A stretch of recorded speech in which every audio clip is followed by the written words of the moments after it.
Hi Bryce, this was the video I was talking about when I was putting them into the submissions where I can't load video, into your grade book. So basically I'm just in Photoshop here and I'm going to go into the menus, and you can't see what I'm in, but I've gone into the file menu and then the one called scripts, it's just below the automate menu. And you have this option to load files into stack. So now I can just browse for your files, which hopefully they come up to retouching, so sense of place, and I just need all the afters. And what this will do, assuming that it works, because it doesn't always work if one file is really off from the others, but what it should do is be able to line these up so that they're all in exactly the same position. It's a really useful command to know.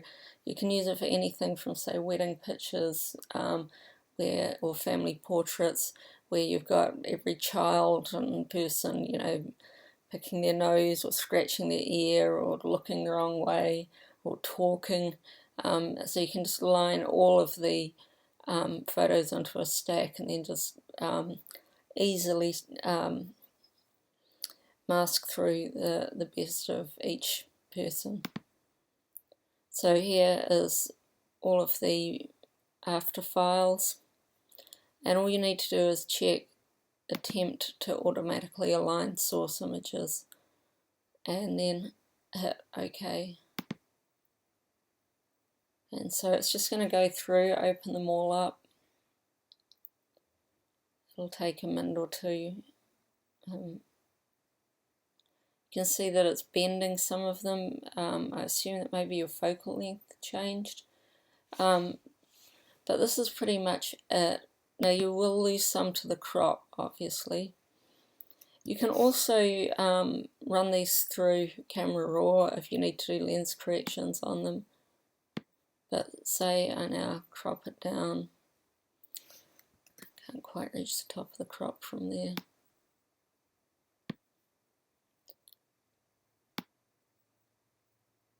And like this.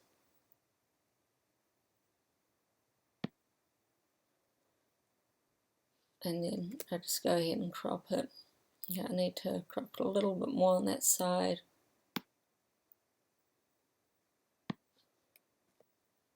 So here's your image, and turn off all the layers.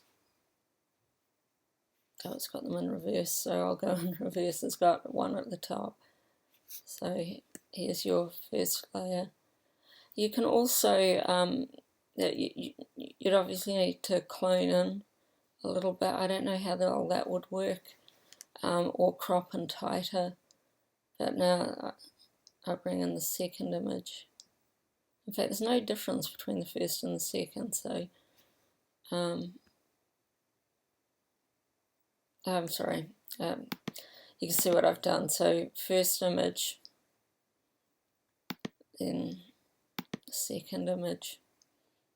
It's not going to work very well unless I can reverse my layers, I've realised, because I really need one down the bottom. I don't know if there's a shortcut for reversing the layers. I don't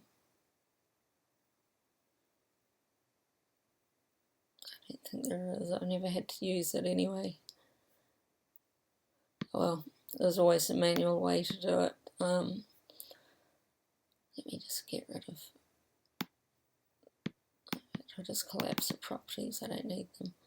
So I'll reverse them down.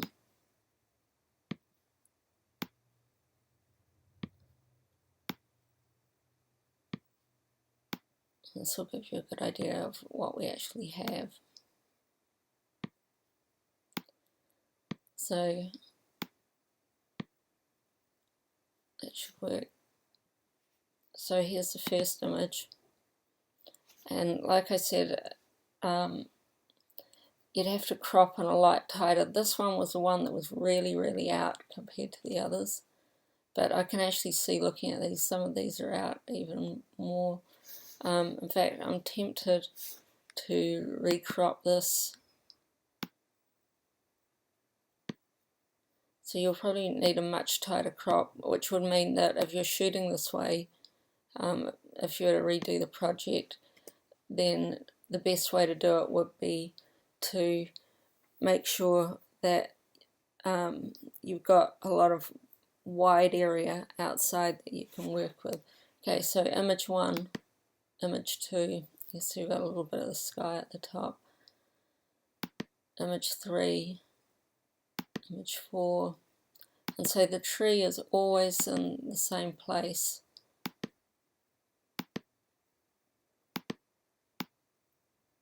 So what I'm going to do, I'm going to crop one more time. Looking for the one, there was one that had a higher crop. I wasn't quite sure how you got most of these with the tree and the exact same object. It was like only the first one was off anyway. It's the first one that I'm having to crop for because that was the one that was most off. I should have actually done that with the layer turned on, but so there we go. And one other thing that you can do, I don't know if you've ever worked with the timeline before, but you could turn this into an animation very easily. All you do is go I don't want to create a video timeline.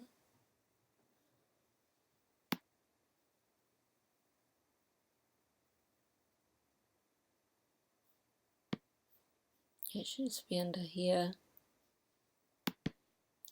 Okay, so on the timeline, right now it's got create video timeline, but I actually want to create a frame animation. I've got to say my version of Photoshop is, I think, probably at least 6 months out of date. So yours might look a little bit different if you're running the latest version. I've got all the layers turned on here. So if I go ahead and hit, let me just check something in here. Yep, so I'm going to hit create frame animation. And it only puts one frame in, so then you want to tell it to make frames from layers.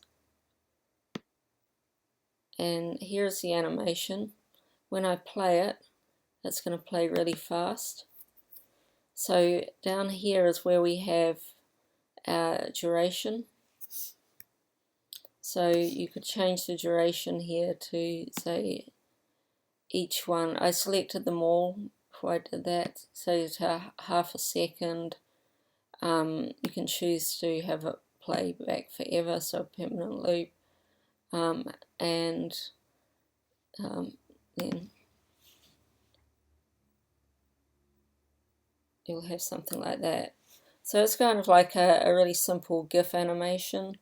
You can export it to QuickTime as well if you wanted to do something that was time-lapse. I don't know that it needs it. I think, you know, if you hung the shots in a gallery, they would work just as well, if not better. But, you know, the fact that they're all kind of lined up and the same sequence, I think, makes them a lot stronger. So it's worth thinking about that as an option.